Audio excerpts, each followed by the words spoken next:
Hello guys, what's Wait up? lang, Me.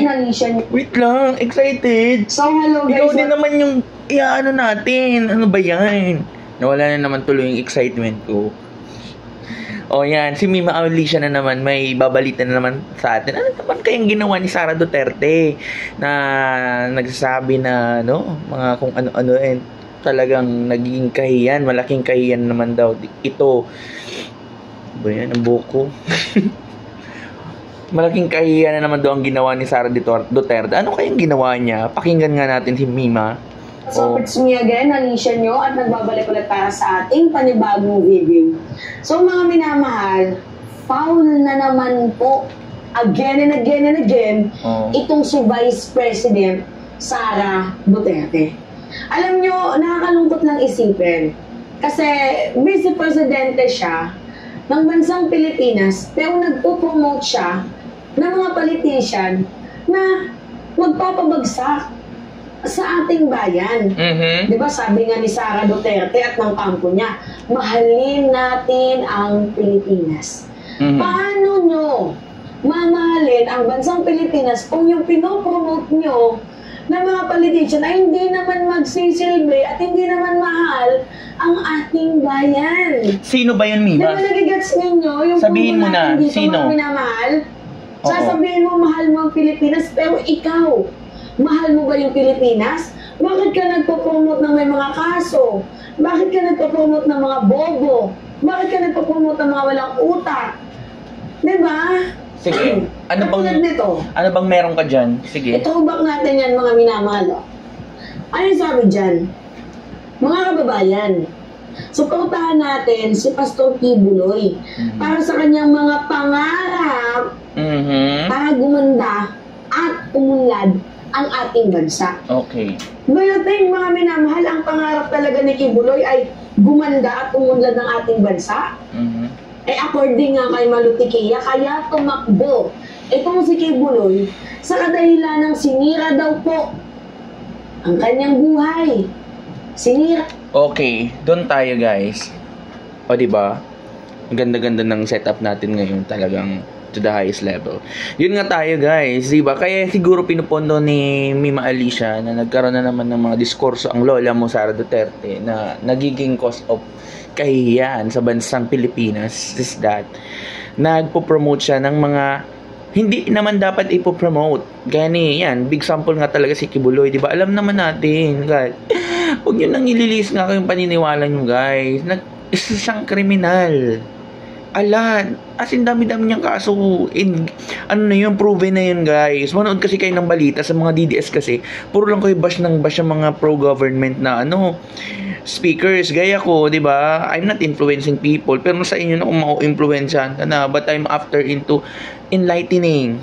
O di ba? That's how I understood what is happening dito sa bansa natin. Yan, di ba si Kibuloy, according to Mima Alicia, yung sinusuport yun talaga ni Duterte. Alam naman natin na ang dami nang ginagawa at ginagawa ni Pastor Kibuloy. Bakit kaya ganun? Diba? Alam nyo guys, may kwento lang ako. Kung hindi ako nagkakamali, ang SMNI, dating daan. Tama ba? Dating daan or church, kasi naging Church of God. Dami-dami ng mga pangalan, naging pangalan niya. Hanggang ngayon, SMNI na. So guys, tapos di ba si Kibuloy ang parang owner siya pa rin yung parang pinaka director ng lahat ng mga ganyan, which is, di ba, ayon sa balita na parang correlated si Kibuloy sa SMNI, di ba? So mga bagay na yun, mga lilinawin pa naman, mahirap naman magsalita ng mga kulang yung source natin, pero according lang naman sa nakita kong legit na source of news, na correlated, interconnected nga daw si Kibuloy sa SMNI. O, di ba? Kung kulang man yung kaalaman ko diyan about diyan, ayoko nang sabihin niyo na sinisiraan ko ang SMNI. No. Sabihin niyo na sa akin diyan kasi kung yung SMNI is interconnected kay Kibuloy, ano yung SMNI, 'di ba? Kung lang naman, again, ayokong mag-lead ito into paninira sa inyo guys. But yun lang naman yung naano ko. It's my personal opinion. 'Di ba? May mga legal source pero ayoko nang idawit-dawit sa kanila sila kasi ang punto naman natin ngayon is si Sara Duterte, 'di ba? So bakit siya endorse ng mga ganung klaseng senator, ganung klaseng kandidato, Pastor Kibuloy? May mga, sige nga, patuloy mo pang ganda-ganda mo dyan, Bia. Go, Mima.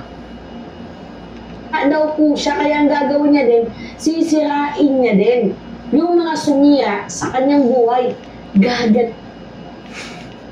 Lagi kitang natatay mo, yung gaganda ng post mo dyan, Mima. Yun nga pa pala, additional lang doon, yung mga, ang naging parang point ni Kibuloy, bakit siya lalaban? Or bakit gusto niyang maging senator? Maliban sa para kay Sara na isinusupport niya nga yung sabi ni Digong, is sinira daw kasi yung buhay niya. Kaya parang igaganti niya ang sarili niya dun sa mga nanira sa kanya. Tama ba yun? Pwede naman yung parang we can take revenge with kindness, di ba? Kung talagang nasa will mong maging senador. Pero kung ako, ang dami-dami mo ng mga ginawang karahasan. You don't deserve any second chances, di ba? Grabe, Mima, ha? Gigil na gigil, Mi. Hindi po, si Kibuloy. So, kaya din, tama ba na i-promote mo yung ganyang tao? Katulad ni Pastor Apollo Kibuloy na tumatakbo para lang sa kanyang pansariling interest. Yes, you're so true, Mima. Tama ba na i-promote mo yung most wanted list ng FBI? Oh my God. Ikaw din, Vice President Sara Duterte, nagsabi noon na biktima ka ng rape. Oh my God. You are a rape victim survivor. Nanggaling na yan mismo sa bibig mga minamahal ni Vice President Sara Duterte. Yes, babalikan natin yan. Pero hindi ko mawari, di ba, na despite na ikaw ay isang rape victim survivor, bakit mo pinopromote yung tao? Ako na, Mima. Ako na sasagot niyan kung bakit kahit rape victim si VP Sara, pinopromote niya pa rin. Ito na guys, makinig na kayo. Ito totoong totoo to. Because nga po, yung mga naipundar ni Kibuloy na yung mga building na yan, ay pwedeng gamitin nila Duterte, di ba? Parang custodian dun si di ba, si Digong. Siyempre po, anak naman yan si Sara Duterte. So they can make use of the equipment or the building ng mga pinundar, or malay mo baka hideout yan, baka lang naman baka na naman big deal yun naman. It's up to you to search for your own self, di ba? Ang sinasabi ko lang naman, si Sara Duterte dapat pinag-iisipan niya kung ano yung magiging impact of promoting the fugitive, di ba? Ganda-gandang ibigkas. Pero para sa akin, Mima, tama na yan, ang dami mo ng exposure. Ako naman. Pero thank you, Mima. Yun nga, nakakaya as vice president. Siguro kasi naniniwala sila, alam mo, sila rin sa sariling nagbubulag-bulagan ng kanilang sarili. Alam mo, as vice president, if you're intelligent enough, you must know na convicted yung pinaglalaban mo. Evident masyado yung mga proof, di ba? Even mga proof, parang redundant tayo doon. Pero yun nga, evident lahat yung mga pangyayari, di ba? Bakit ganun yung naisinapit ng alleged son of God? With due respect naman sa sa reliyon ni Kibuloy and sa SMNI na nabanggit ko, we are after good governance, di ba? Kung ako naman yung maging vice president, di ko talaga ipopromote yan. Isipin ko pa rin yung hindi hindi pan sariling gain. Hindi dahil para may ipagtanggol ang sarili. No, hindi tayo dyan, B. Hindi tayo magpapadala sa mga ganyan-ganyan. No? Magba-vice president ka ba?